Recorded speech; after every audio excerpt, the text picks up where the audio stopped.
everybody, and thank you for coming. Hopefully everybody had a good time last night. So Rivetz is a company that's enabling software to turn on the hardware security already in your phone, so we can give you a hardware quality blockchain wallet, really a multiple crypto wallet, as well as a strong authenticator embedded within your device. And so, why do we need this? Well, the challenge is, it's not just about your blockchain keys, your crypto keys, your Bitcoin keys, the keys to your Ferrari, the keys to your house, the keys to the hot tub in Cayman. It's an interesting challenge. We're going to have more and more keys. We don't want passwords for all these devices.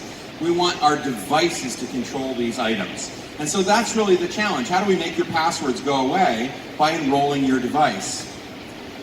So at the heart of this is a very simple principle. By the way, we're incredibly familiar with it. Your device operates chains. Nobody sits down with a pen and paper and forms a Bitcoin transaction. We get out our device, we push the buttons, we make keys, we back up keys. It's very complicated today because crypto is not built in. It's a little bit like using the analogy of multimedia in the early days, where you had to plug in a sound blaster card, and then you had to plug in a video card, and then if you had a really good day, Mist would run on your computer and you could play video games. The challenge now is that we want it built in. So I can mail grandma an MP3 file and it just plays. It plays every time. And so the goal is to have crypto built into every device. As part of that, we've developed technology and partnerships with one of the largest carriers in the world. So Rivetz has a partnership with Telefonica, and 3 weeks ago we demonstrated the first dual root of trust technology, where inside the phone we actually are supporting both the capability for the SIM chip to hold a portion of your keys and the trusted execution environment.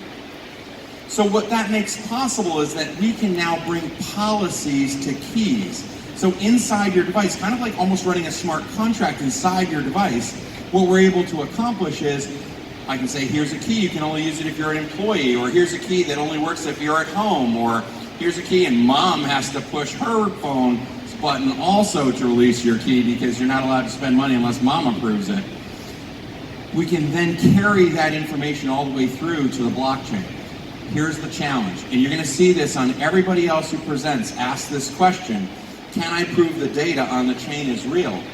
And you can't, because while chain data is immutable, we know it doesn't change. We can't prove the data was intended. We have no evidence on chain as to whether your key was made up in the middle of the night and written down on a piece of paper, or your key is held within Fort Knox. And so what these technologies make possible is for us to bind additional cybersecurity information into the transaction, so that embedded in the transaction is the evidence that this device in this condition with these controls is able to actually produce a transaction. That's where our revenue comes from. We believe that organizations will pay for cybersecurity controls or policy attached to keys that prove that the evidence written on chain was real. And that they'll invest in the quality of data that's stored on chain. So if you attach Rivetz to any blockchain project, you improve the quality of the data recorded on the chain, and therefore increase the value of the chain.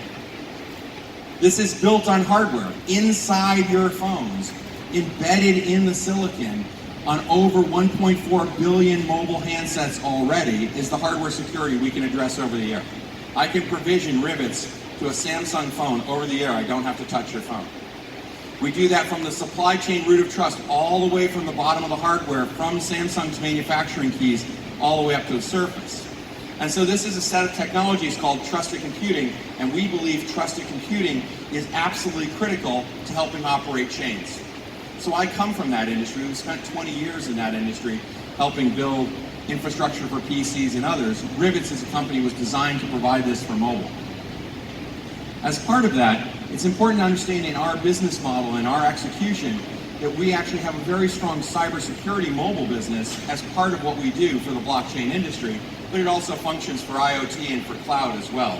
So there's a very well-established market where, imagine a two-factor authenticator logging you into your GitHub account can have policy that says you can only log in if you're still an employee.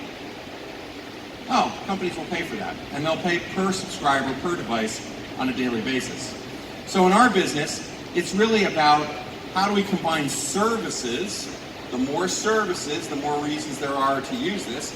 We've signed over 30 partnerships today with partners within the blockchain space and not within the blockchain space. And then it's about distribution, because it's great that we can build a capability. How do you put it in front of everybody's eyeballs? And so our partnership with Telefonica is really important. We've built a dual trust capability into the handset that enables us to bind in their SIM architecture and all of the customer service that comes along with that. So if you leave your phone in the Uber, you can call your carrier and say, "Oh my God, I lost my phone, turn it off." Then if the Uber returns your phone later on in the day, you call and say, "Oh, I got my phone back, and you turn my keys back on." And because it's bound into the SIM architecture, not that the carrier owns your key, the carrier is helping you manage your key, because only a portion of the keying material is in the supply chain of the SIM architecture. The rest of the keys are in the supply chain of the device manufacturer like HTC or Samsung. So what you have is two guys in the missile silo with two keys. You're trusting both infrastructures together. Neither one by itself can lose your keys. And so that combined mechanism provides us with a path to market. So we're committed, between the two of us, to bring you, for the first time, hardware wallets as standard capability in a telco offering. And so our mission is 350 million new subscribers with crypto embedded in their handsets, and we'll begin that distribution in 2019. We believe that we'll bring other carriers in. We actually are very close to signing our second carrier as well, and we think we'll continue to expand this because carriers have helped us to operate the internet. They gave us dial-up, then they gave us DSL, then they gave us fiber. Fiber's great. Then some idiot decided to put a browser in a phone. Remember those first phones with browsers in them where you had to type the letters in one time? They were terrible. Can you live without a browser on your phone today? God, no. So they've done a great job of delivering us technology and showing us how to operate. We believe carriers can help us to operate blockchain. And so this is how we bring the next billion people to blockchain. Now the challenge is, what happens if I lose my device? If I lose my device, that's an interesting problem, but we believe your collection of devices is your identity. So if at 3 o'clock in the morning, at the middle of the block shift party, you make a new wallet, why don't you have your robot in your device talk to all of your other devices over a secured comms channel between their trust environments to back up and recover your keys? And finally, we have a token model, and the token model is built on providing the device an allowance, because you're going to want to pay for these individual cyber controls, and those cyber controls, those policies, are how we charge for our individual services. So we give the device a store of value, and we let that device spend that value. So if you need 1 billion devices, each device is going to need an allowance. That store of value is ultimately represented by our token in the marketplace. And with that, thank you very much. Perfect.